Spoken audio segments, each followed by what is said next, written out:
पाव भाजी आ गए रे भाई। बम्बई की मशहूर पाव भाजी अपने गांव आ गए भाई। आ जाओ भैया। ए भैया बताओ। हाँ भाई साहब बताओ कितनी प्लेट लगा दूं। ए भाई अकेला आया हूँ तो एक ही प्लेट लगाओगे ना यार। और सुनो जरा एक बात तो बताओ, तुम्हारा ठेला तो यहाँ कई सालों से देख रहा हूँ मैं, फिर तुम्हारी पाव भाजी बम्बई कब होकर आ गई भाई? अरे भैया पाव भाजी नहीं, बल्कि मैं होकर आया हूँ बम्बई। वहाँ पूरे 6 महीने एक होटल में काम सीखा। और काम क्या, सच बोलूं तो पूरा दिल लगाकर ये पाव भाजी बनाना ही सीखा मैंने।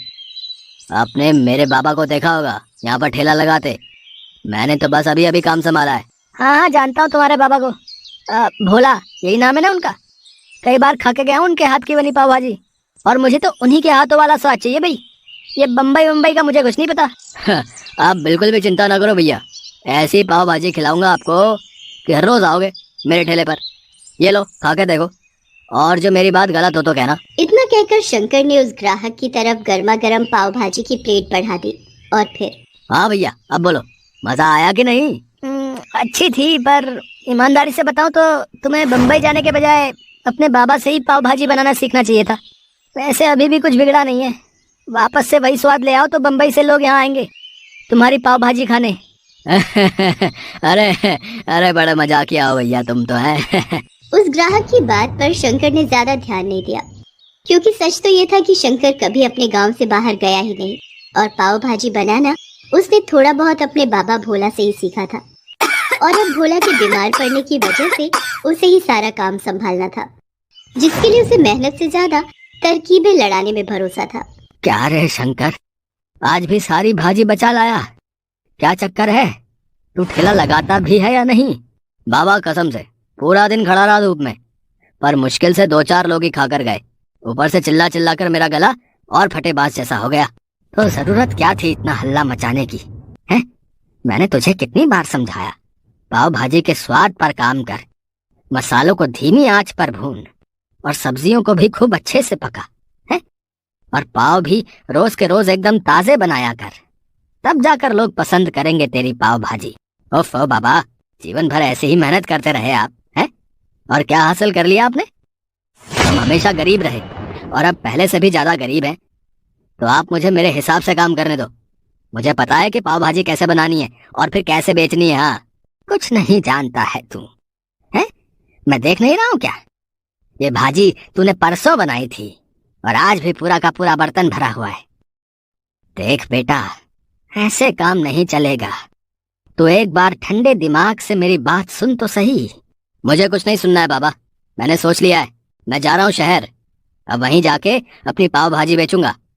भले ही कम लोग खाकर जाएं, पर वहाँ शहर में कम से कम पाव भाजी का दाम तो बढ़िया मिलेगा। भोला ने शंकर को समझाने की बहुत कोशिश की, लेकिन वो तय कर चुका था। उसने भोला को अपने एक रिश्तेदार के भरोसे छोड़ दिया और खुद शहर जाकर अपना पाव भाजी का ठेला लगाने लगा। शुरुआत में शंकर का अंदाजा बिल्कुल सही साबित हुआ।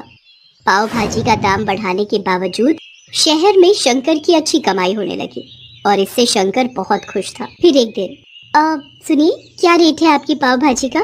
जी ये आपके लिए फ्री है। हैं? ऐसे कैसे? सबको फ्री में बांटते हो क्या?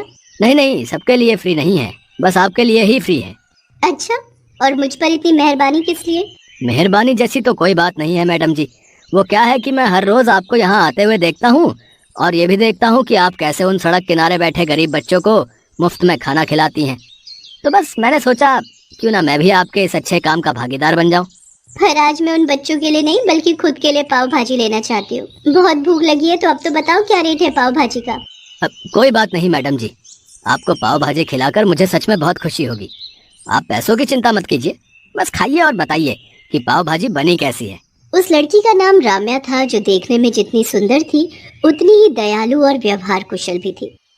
सच तो ये था कि पहली ही नजर में शंकर को राम्या बहुत पसंद आ गई थी। वो उसकी खूबसूरती का कायल हो चुका था। हालांकि वो खुद कभी राम्या से बात करने की हिम्मत नहीं जुटा पाया, लेकिन उस दिन जब राम्या खुद उसके ठेले पर आई तो शंकर ये मौका जाने कैसे देता। उसने राम्या के लिए पाव भाजी की प्लेट बिल्कुल अलग से तैयार की। स्वाद से लेकर पाव भाजी के रंग रूप तक उसने बहुत ध्यान दिया, साथ ही मक्खन डालने में भी बिल्कुल कंजूसी नहीं की।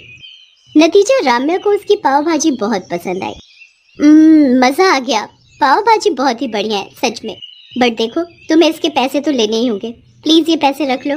नहीं नहीं मैडम जी, पैसे तो मैं आपसे नहीं लूंगा। हाँ पर एक मदद जरूर चाहिए थी आपसे। हाँ तो बताओ ना।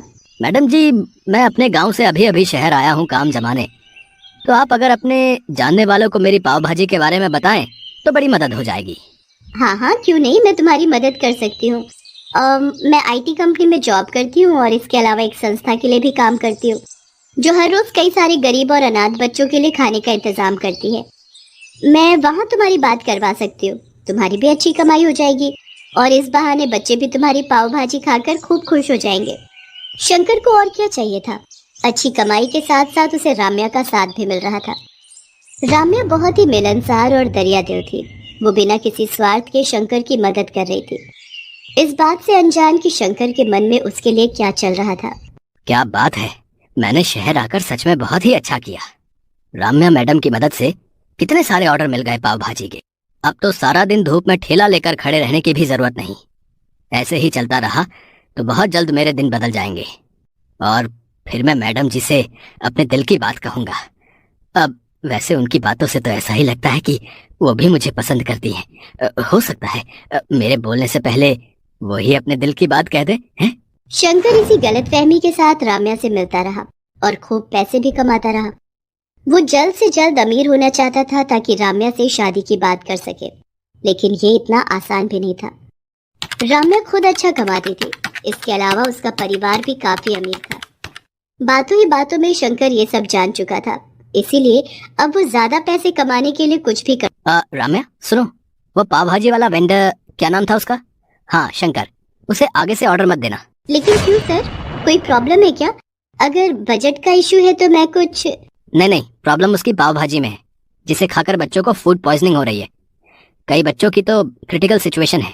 लेकिन सर, ये सब किसी और वजह से भी तो हो सकता है। अब मुझे नहीं लगता कि शंकर की पाव भाजी में कुछ प्रॉब्लम है, क्योंकि सर मैं खुद लगभग हर रोज उसकी पाव भाजी खाती हूँ। मैंने खुद उसके पास से आई पाव भाजी का सैंपल टेस्ट किया है राम्या, और ये बिल्कुल सच है कि उसकी पाव भाजी खाने के लायक तो बिल्कुल नहीं है। राम्या को ये सब जानकर झटका लगा।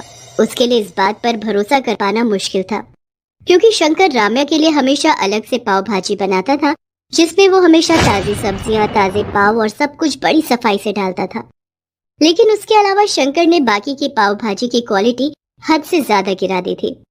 वो बाजार उठने के बाद वहां फेंकी गई बेकार और सड़ी गली सब्जियां उठाकर ले आता और उन्हीं से भाजी बनाकर तैयार कर देता। इसके अलावा मसालों और पाव के मामले में भी हालत ऐसी ही थी, और ये सब करके वो पाव भाजी की लागत को कम कर रहा था, फिर चाहे नतीजा कुछ भी हो। शंकर को लगा कि सड़क किनारे रहने वाले गरीब बच्चे कभी उसकी पाव भाजी को लेकर किसी से भी शिकायत नहीं करेंगे। लेकिन अब सच राम्या के सामने था, जिसे जांचने के लिए राम्या ने खुद शंकर के पास से गरीब बच्चों के लिए आई हुई पाव भाजी खाकर देखी।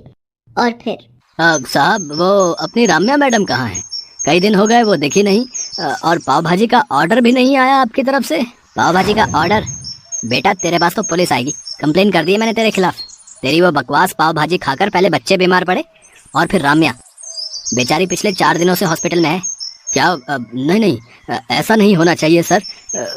आप मुझे शौक से जेल भेज देना, लेकिन उससे पहले मुझे एक बार मैडम जी से मिलवा दीजिए। आपका बड़ा एहसान होगा मुझ पर। मैं एक बार उनसे माफ़ी मांगना चाहता हूँ और ये तसल्ली भी करना चाहता हूँ कि वो ठीक है। शंकर की आंखों में आंसू थे, जिन्हें देखकर एनजीओ मैनेजर का दिल पसीज गया और वो उसे राम्या से मिलवाने हॉस्पिटल लेकर गया। लेकिन राम्या ने शंकर से मिलने से साफ इनकार कर दिया। अब वो कभी उसकी शक्ल भी नहीं देखना चाहती थी, और यही शंकर के लिए उसके लालच की सबसे बड़ी सजा थी।